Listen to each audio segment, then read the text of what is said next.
Benaia, uma das figuras mais importantes do exército de Davi, traz consigo uma linhagem que remonta à tribo de Levi, uma das 12 tribos de Israel. A tribo de Levi era singular entre as tribos de Israel, pois havia sido escolhida para desempenhar funções religiosas específicas. Os levitas eram encarregados do serviço no tabernáculo, que mais tarde seria o templo em Jerusalém, e tinham um papel central na vida espiritual da nação. Embora muitas das funções levíticas fossem de natureza sacerdotal e litúrgica, os levitas também tinham responsabilidades militares e de liderança dentro da sociedade israelita. É nesse contexto que encontramos Benaia, cuja linhagem levítica adiciona uma camada interessante à sua identidade como guerreiro. Benaia era filho de Joiada, que é descrito na Bíblia como um homem valente de Cabzeel. Joiada, embora fosse da tribo de Levi, é lembrado não apenas por sua conexão religiosa, mas também por sua bravura e habilidade militar. Isso sugere que a família de Benaia estava envolvida em atividades que iam além das responsabilidades religiosas tradicionais dos levitas, possivelmente incluindo treinamento militar e liderança. Joiada, como líder em sua comunidade, teria desempenhado um papel importante tanto na formação espiritual quanto na preparação física de seu filho, preparando-o para as grandes responsabilidades que ele assumiria no futuro. A menção de Joiada na Bíblia ressalta a importância de sua figura e sugere que ele influenciou profundamente a carreira de Benaia. Benaia cresceu em Cabzeel, uma cidade que ficava na região mais ao sul de Judá, perto da fronteira com Edom. Este ambiente fronteiriço, frequentemente marcado por tensões e conflitos, contribuiu para o desenvolvimento das habilidades de Benaia como guerreiro. Viver em uma área propensa a incursões inimigas teria exigido que os homens locais estivessem constantemente prontos para a defesa, e é provável que Benaia tenha aprendido a lutar desde muito jovem. A combinação de suas origens levíticas, o treinamento rigoroso fornecido por seu pai Joiada e a necessidade constante de defender sua terra natal, moldaram Benaia em um combatente formidável e um líder nato. O nome Benaia tem significado e origem hebraica. Em hebraico, Benaia é uma combinação de duas palavras, Ben, que significa filho de, e Yah, que é uma abreviação do nome de Deus, Yahweh ou Jeová. Logo, o nome Benaia pode ser interpretado como filho de Deus, ou aquele a quem Deus é misericordioso.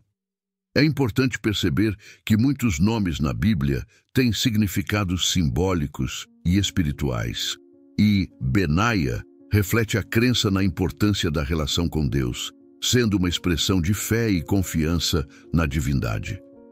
Benaia viveu em um período de grandes transformações e desafios no reino de Israel sob a liderança do rei Davi. Davi, o segundo rei de Israel, é uma figura central na história bíblica, conhecido tanto por seu coração devoto a Deus quanto por suas habilidades militares e políticas. Ele unificou as tribos de Israel, estabelecendo um reino forte e centralizado com Jerusalém como sua capital. Este contexto histórico foi marcado por guerras constantes, tanto para defender o reino contra invasores, quanto para expandir suas fronteiras. Durante o reinado de Davi, Israel enfrentou uma série de inimigos poderosos, incluindo os filisteus, amonitas, moabitas, edomitas e arameus. Cada uma dessas nações representava uma ameaça significativa à segurança e estabilidade de Israel. Davi, um líder militar formidável, conduziu seu exército em campanhas vitoriosas, estabelecendo a supremacia de Israel na região. As conquistas de Davi não apenas asseguraram a paz e prosperidade de Israel, mas também cumpriram as promessas feitas por Deus a Abraão sobre a posse da terra.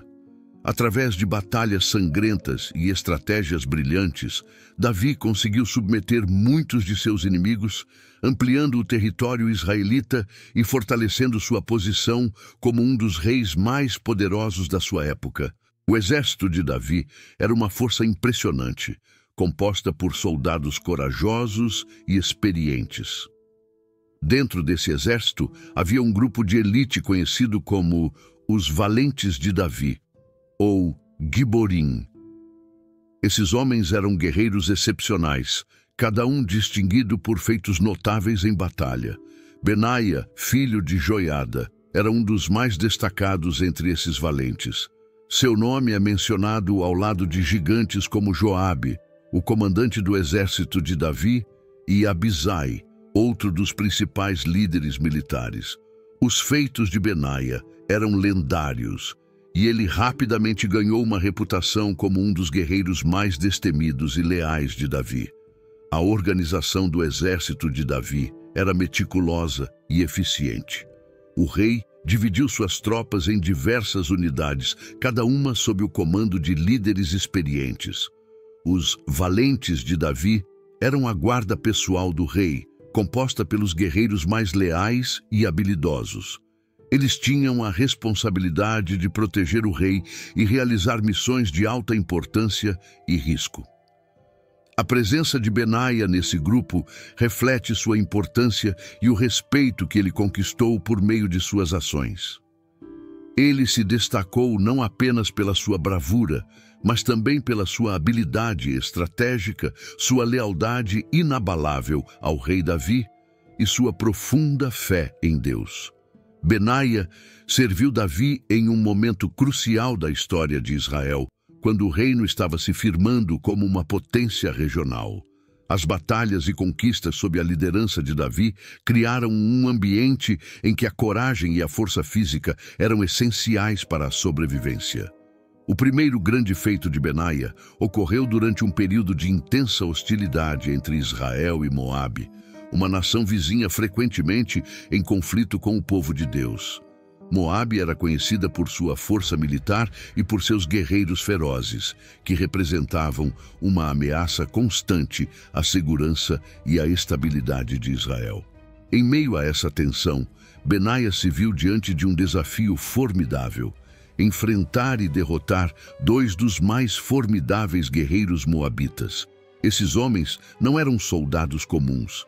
Eles eram considerados heróis em seu próprio direito, conhecidos por sua bravura e habilidades excepcionais em batalha, inspirando temor até mesmo entre os mais corajosos combatentes. O encontro entre Benaia e os dois guerreiros moabitas ocorreu em um cenário de batalha, onde a superioridade numérica e a vantagem estratégica estavam do lado dos inimigos. No entanto, Benaia, movido por um senso de dever e confiança em Deus, não se deixou intimidar pela desvantagem aparente. Armado com sua fé e sua experiência em combate, ele enfrentou os dois adversários simultaneamente, demonstrando uma combinação impressionante de força, agilidade e inteligência tática. A batalha que se seguiu foi intensa e brutal, com cada movimento exigindo precisão e determinação. Benaia utilizou suas habilidades de combate de forma magistral, desviando ataques coordenados e respondendo com golpes decisivos que, um a um, derrubaram os guerreiros moabitas. Sua vitória não apenas eliminou uma ameaça imediata, mas também serviu como um poderoso símbolo de proteção divina e superioridade militar de Israel sobre seus inimigos. Esse feito heróico elevou o status de Benaia entre seus compatriotas, marcando-o como um guerreiro de calibre excepcional e um defensor dedicado de seu povo. Outro episódio que destaca a coragem incomparável de Benaia é a história em que ele enfrentou e matou um leão dentro de uma cova num dia de neve. Este incidente é particularmente impressionante devido às circunstâncias adversas que o cercaram. O clima rigoroso, com neve cobrindo o terreno, tornava os movimentos perigosos e imprevisíveis, reduzindo a visibilidade e aumentando o risco de escorregões e quedas. Enfrentar um leão já seria uma tarefa assustadora em condições ideais, mas fazê-lo em um ambiente tão hostil exigia uma coragem e determinação extraordinárias. A decisão de Benaia de entrar na cova para enfrentar o leão indica um senso profundo de dever e talvez a necessidade de proteger sua comunidade de uma ameaça imediata.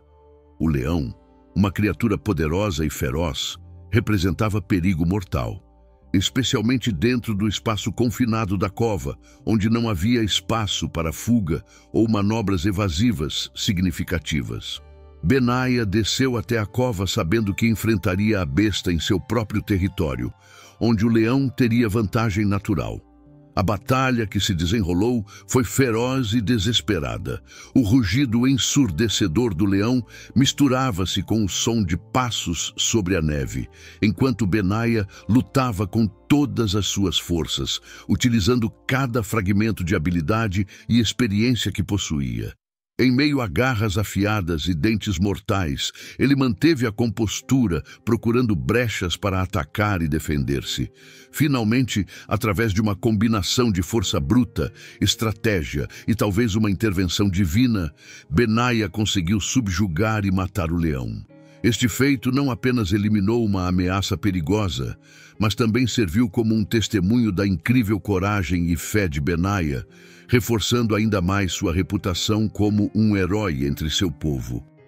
O terceiro feito notável de Benaia envolve sua vitória sobre um guerreiro egípcio de estatura colossal, armado com uma lança imponente. O Egito, conhecido por sua cultura rica e poder militar, produzia guerreiros altamente treinados e temidos em todo o mundo antigo. O oponente de Benaia, neste confronto, era descrito como um homem de grande estatura, possivelmente um gigante, cuja lança era comparada a um eixo de tecelão, indicando seu tamanho e peso consideráveis. Enfrentar um adversário tão formidável, armado com apenas um bastão, destacava a audácia e a confiança de Benaia em suas habilidades e na proteção divina.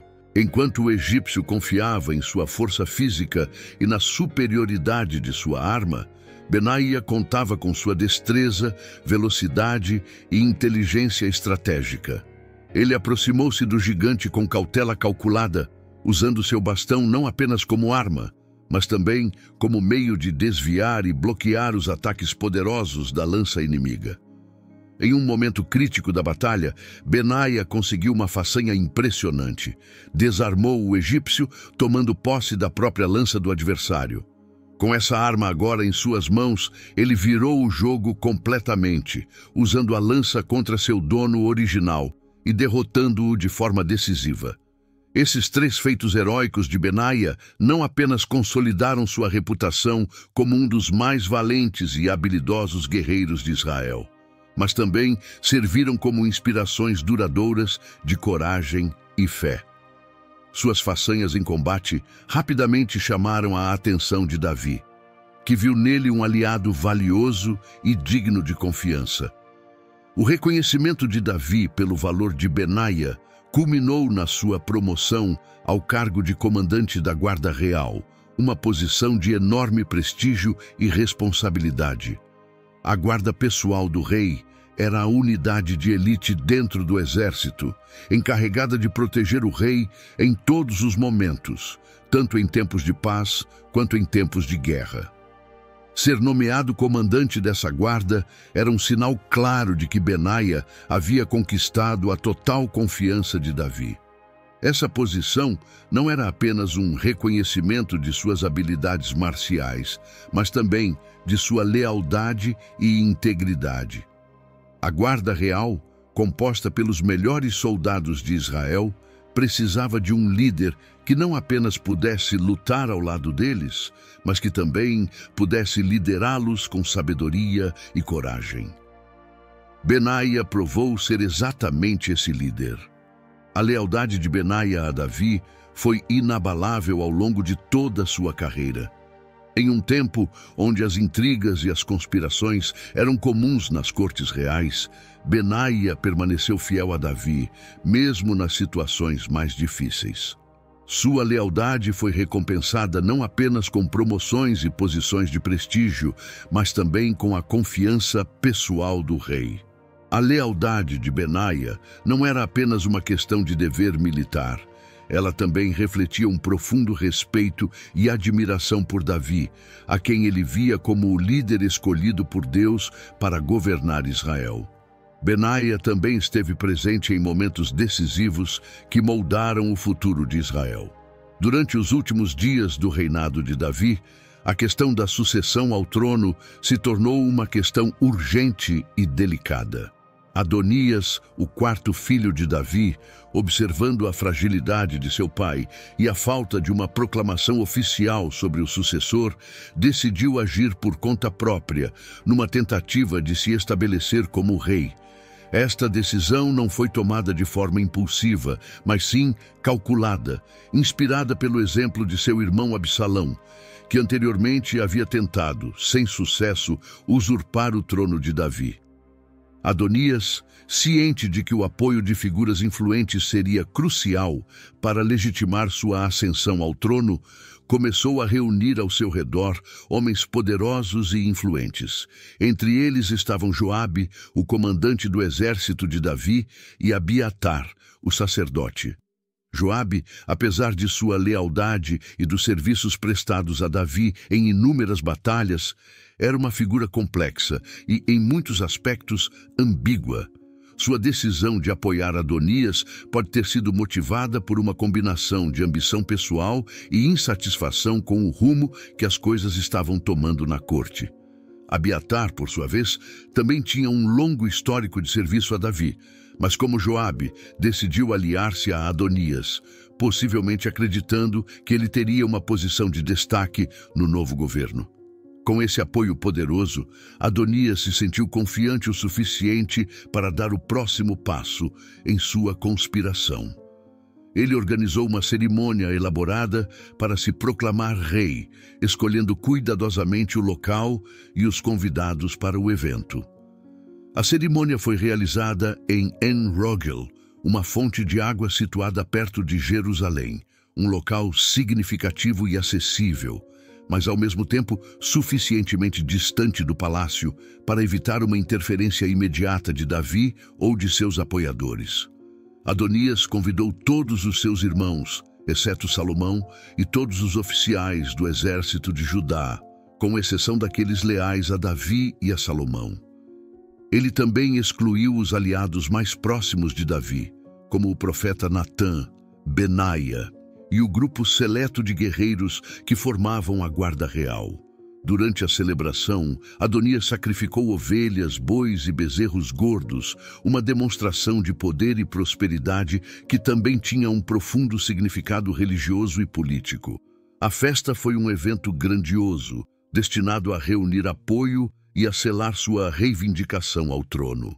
As ofertas sacrificiais e a refeição que se seguiu eram parte integral do rito de autoproclamação, sugerindo que os deuses, e em particular o Deus de Israel, estavam do lado de Adonias. A presença de Joabe e Abiatar na cerimônia reforçava a legitimidade do evento, transmitindo a mensagem de que os militares e o clero estavam de acordo com a nova ordem que Adonias pretendia estabelecer. No entanto, essa celebração grandiosa e a tentativa de Adonias de solidificar seu controle sobre o trono não passaram despercebidas. Natã, o profeta, um conselheiro próximo e confiável de Davi, percebeu imediatamente a gravidade da situação. Natã compreendeu que, se Adonias conseguisse tomar o trono, a promessa de Deus a Davi de que Salomão sucederia ao rei seria frustrada. Ele sabia que uma usurpação bem-sucedida por Adonias poderia mergulhar Israel em uma guerra civil ou, no mínimo, em uma instabilidade prolongada. Reconhecendo a urgência da situação, Natã agiu rapidamente. Ele foi até Batseba, mãe de Salomão, e juntos planejaram uma abordagem para alertar Davi sobre a conspiração em andamento. Natã sugeriu que Batseba fosse até Davi e lembrasse-o da promessa de que Salomão seria o seu sucessor, e que neste momento de fraqueza o reino poderia ser perdido para Adonias. Ele instruiu Batseba a perguntar diretamente a Davi se ele havia mudado de ideia ou se Adonias estava agindo sem o seu consentimento.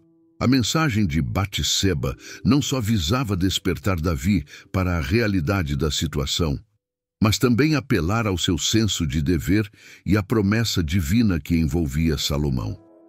Após a entrada de Batseba, Natã entraria na sala para confirmar o relato e enfatizar ainda mais a urgência do momento.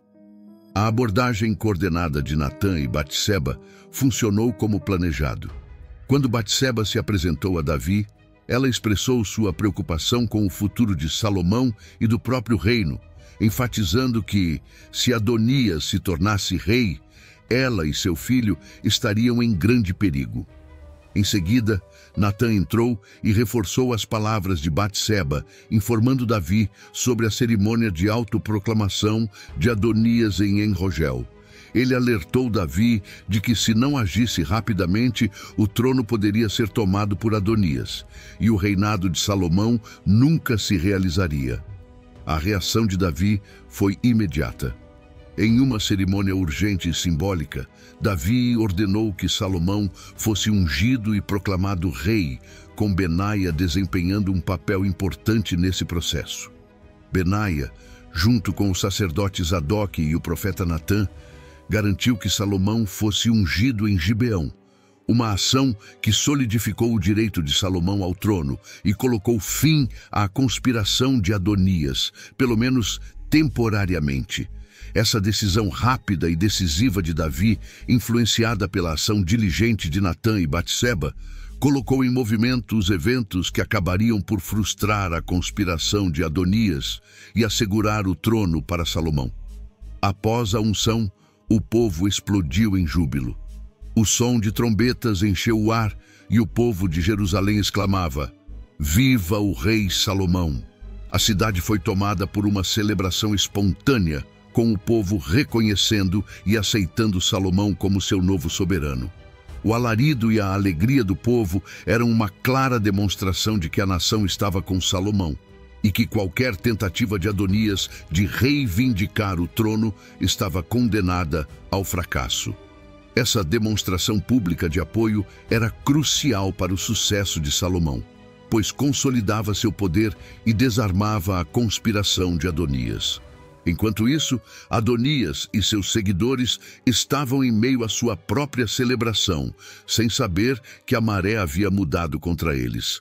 Quando o som das trombetas e o alarido do povo de Jerusalém chegaram até eles, a festa de Adonias parou abruptamente.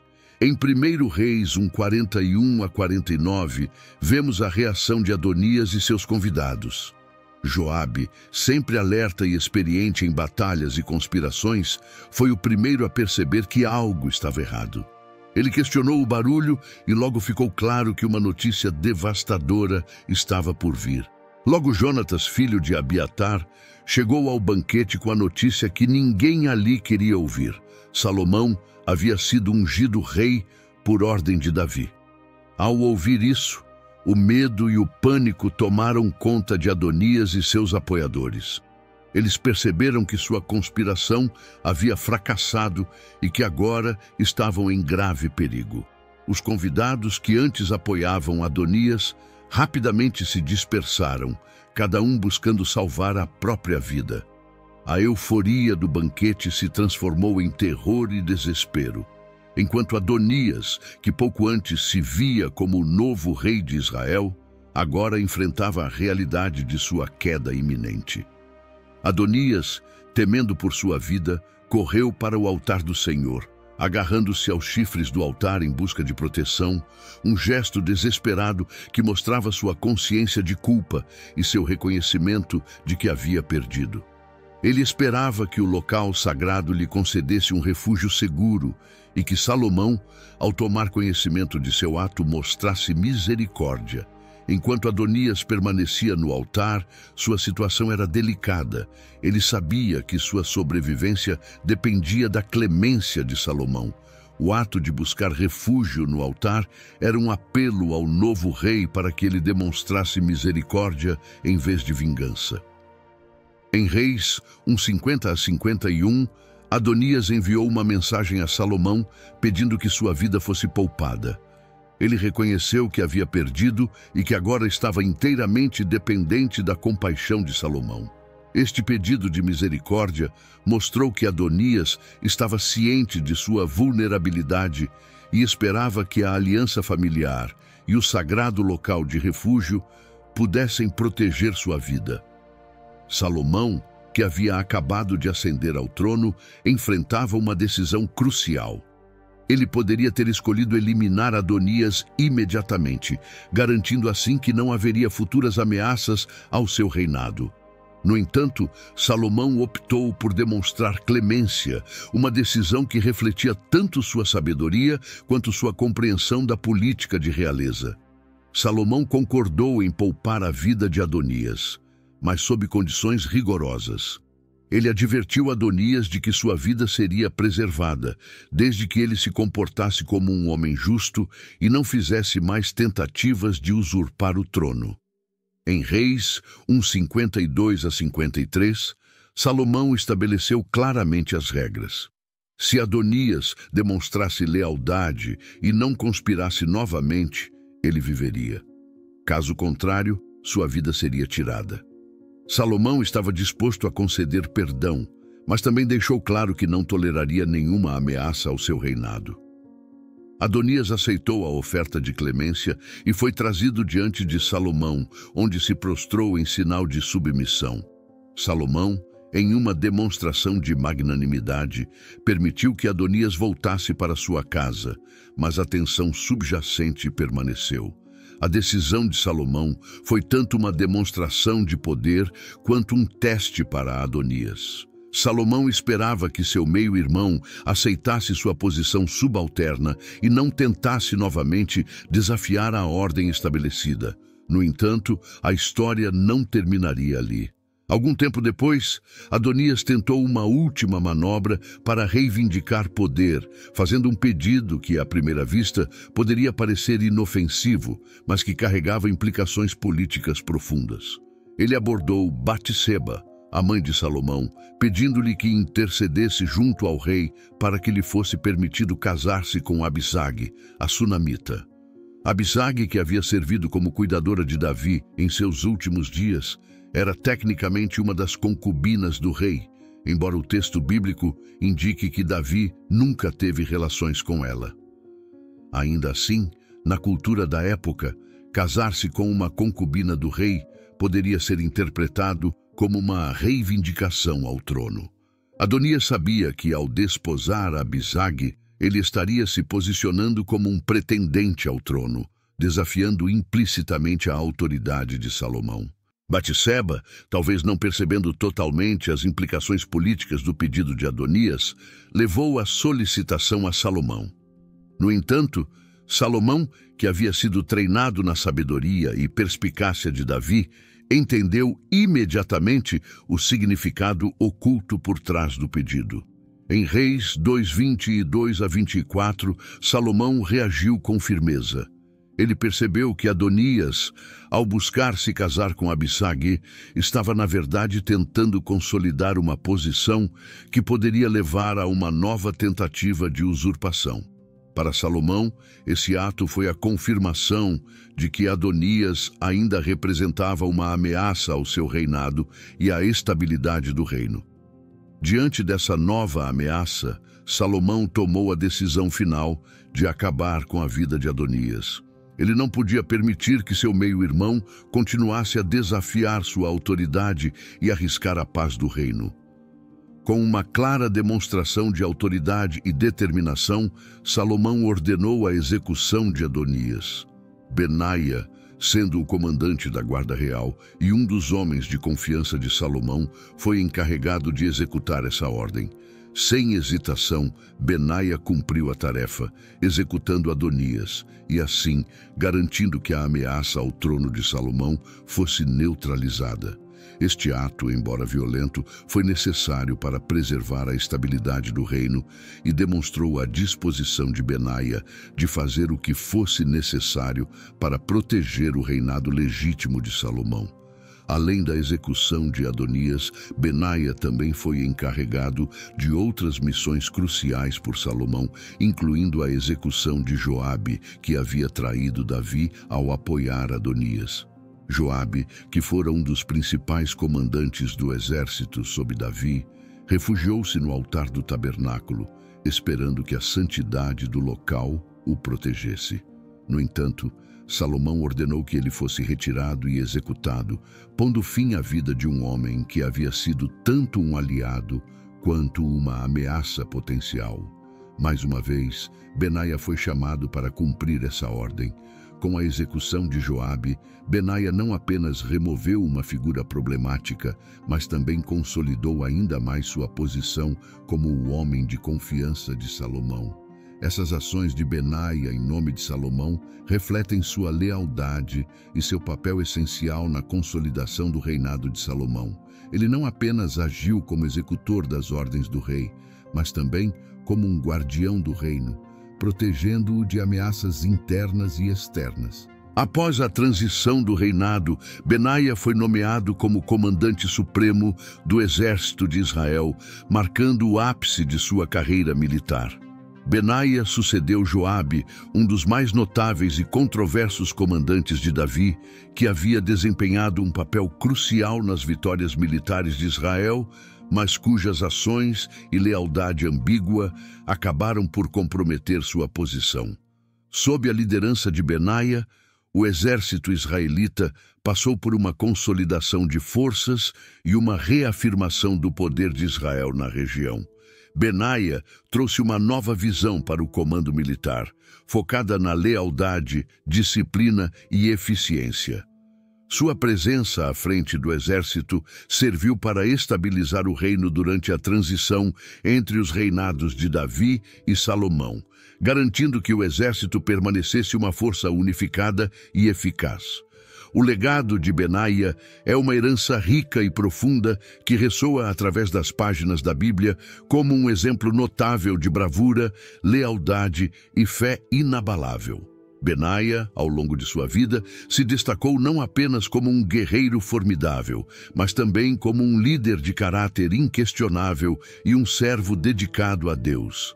Sua vida é um testemunho vivo da importância de manter a integridade e a coragem em meio às adversidades, e sua história oferece lições valiosas para os crentes de todas as épocas. Como guerreiro, Benaia realizou feitos que o colocaram entre os mais célebres valentes de Davi.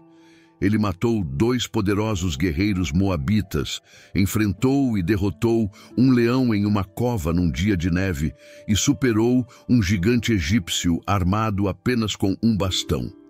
Cada um desses atos de coragem destaca a força física e a habilidade de Benaia, mas mais do que isso, eles revelam sua determinação e confiança inabalável em Deus.